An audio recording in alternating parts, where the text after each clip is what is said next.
Topic याद है? Rate of reaction पढ़ रहे थे क्या अपन? हाँ, याद करो एक general reaction A plus B gives C plus D. जाग रहे हो? इस रिएक्शन के लिए रेट ऑफ रिएक्शन लिखा था is equal to -1 upon A into D concentration of A upon D T is equal to, बोलो, -1 upon B into D concentration of B upon D T is equal to plus का 1/c into D concentration of D upon D T, sorry सी,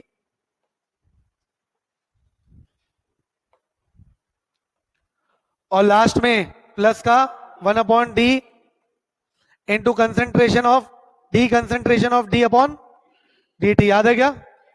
ऐसे delta वाला भी पढ़ा था starting में। अरे hello, ये कौन सी रेट कहलाती है? डी लिखते हैं तो इंस्टेंटेनियस एवरेज, याद है ना अपन को? और अगर एवरेज होता है तो डेल्टा लिखते हैं अपन, हाँ या नहीं? फिर एक और चीज सिखाई थी इसी में, rate of reaction is equal to rate of disappearance of reactant upon stoichiometric coefficient of reactant. याद आया? रिवीजन कोई नहीं करके आया है, सबने बस लॉग पढ़ा है कल। अगला is equal to rate of appearance of product upon stoichiometric coefficient of product. याद है क्या? अच्छा, rate of reaction, rate of disappearance, rate of appearance लिखना सिखाया था क्या? रेट ऑफ रिएक्शन क्या होता है? चेंज इन, बोलो, change in concentration upon change in time. याद है? भूल गए? सब भूल गए ना? अच्छा, रेट ऑफ डिसअपियरेंस पहले तो बताओ होता किसका है? डिसअपियर कौन होता है? हाँ, फैल जा, पूरा फैल जा, सो जा, बेंच पे सो जा। सर ने पढ़ाना क्या चालू किया, हम मस्ती में आ गए। सर का नजर उधर है तो अपन को भी सीरियस रहना पड़ेगा। हाँ, रेट ऑफ डिसअपियरेंस किसका होता है? पक्का? Rate of disappearance of reactant क्या लिखूं, प्लस या minus? Minus change in concentration of reactant upon change in time. ऐसे rate of appearance of product is equal to plus का change in concentration of product upon change in time. ये सब पढ़ा है ना बनने? अच्छा, एवरेज रेट किसके लिए निकालते हैं? गैस के लिए, गैप के लिए। हाँ, एवरेज रेट गैप के लिए निकालते हैं पूरा, और इंस्टेंटेनियस रेट एक इंस्टेंट के लिए, एक पर्टिकुलर टाइम के लिए। याद है? सब भूल गए? लॉग क्या आया बीच में, सब गायब। आज रिवीजन कर लेना अच्छे से, आई बात समझ में? चलो, अब एक क्वेश्चन करवा रहा हूं, 2 क्वेश्चन है। अभी एक ग्राफ वाला क्वेश्चन है, पहले तो लिखना नहीं है, पहले मैं समझा रहा हूं।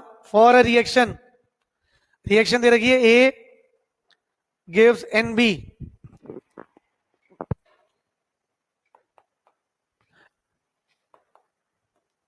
A gives 2B. Following graph is plotted. Graph दिया हुआ है, ये ग्राफ है कंसंट्रेशन वर्सेस टाइम का। रिएक्टेंट तो हमेशा डिक्रीज होगा, प्रोडक्ट इंक्रीज होगा।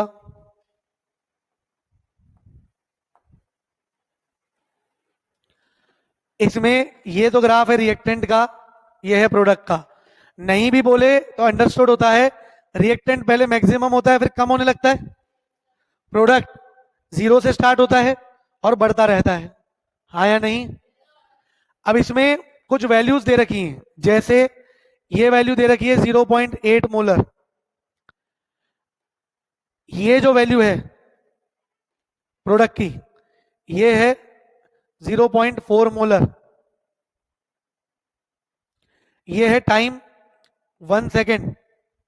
ऐसे ही रिएक्टेंट के लिए दूसरी वैल्यू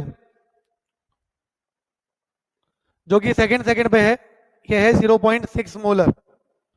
हमसे क्या पूछ रहा है? हमसे पूछ रहा है फाइंड, पहला पार्ट, रेट ऑफ डिसअपियरेंस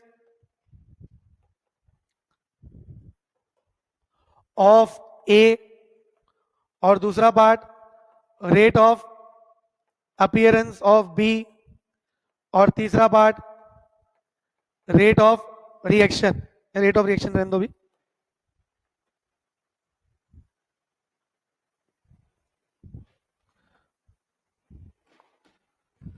हाँ, पढ़ो क्वेश्चन क्या है।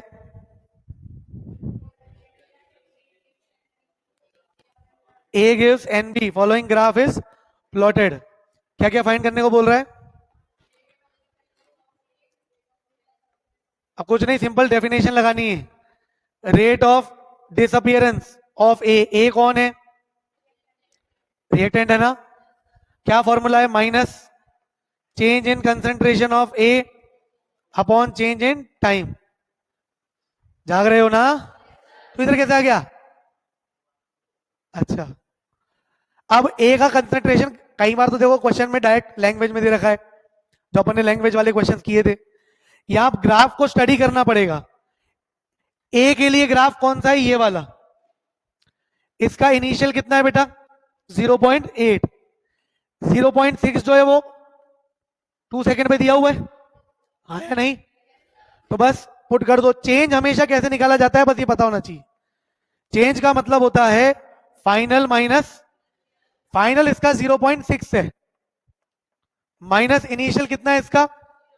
0.8 डिवाइडेड बाय टाइम। फाइनल कितना है? 2। इनिशियल कुछ नहीं दिया तो ओरिजिन मतलब 0। सिंप्लीफाई करो। ROD, rate of disappearance of A, minus ये माइनस 0.2 आ गया, और डिवाइडेड बाय 2, तो प्लस का 0.1। यूनिट क्या आ जाएगी? मोलर पर सेकेंड। चमका गया, हाँ या नहीं? सिमिलरली अब आता है rate of appearance of B, हाँ या नहीं? अपीयरेंस के लिए बी का ग्राफ देखो। बी मतलब प्रोडक्ट, कहां से कहां गया? 0 से 0.4। कितने सेकंड में गया? 1 सेकंड में। तो वैल्यू पुट कर दो। Rate of appearance of B, formula वही, माइनस की plus, change in concentration of B upon change in time. Plus का 0.4 मोलर फाइनल था, इनिशियल 0, फाइनल टाइम 1 माइनस 0, तो ये वैल्यू कितनी आ गई? 0.4 मोलर पर सेकेंड। प्लस में या माइनस में? रेट सारी हमेशा किस में आएगी? प्लस में। आई बात समझ में? सीखना क्या है इसमें? 2 चीजें। जब भी ग्राफ दिए हो, पहली चीज, रिएक्टेंट का ग्राफ जनरली ऊपर से नीचे आते वाला होगा। क्यों? क्योंकि रिएक्टेंट इनिशियली मैक्सिमम होता है, टाइम के साथ गिरता जाएगा। प्रोडक्ट का ग्राफ जनरली 0 से स्टार्ट होता हुआ रहेगा। आई बात समझ में? दूसरी चीज क्या सीखनी है?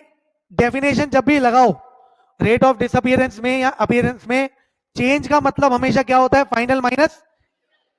क्लियर है? नोट करो।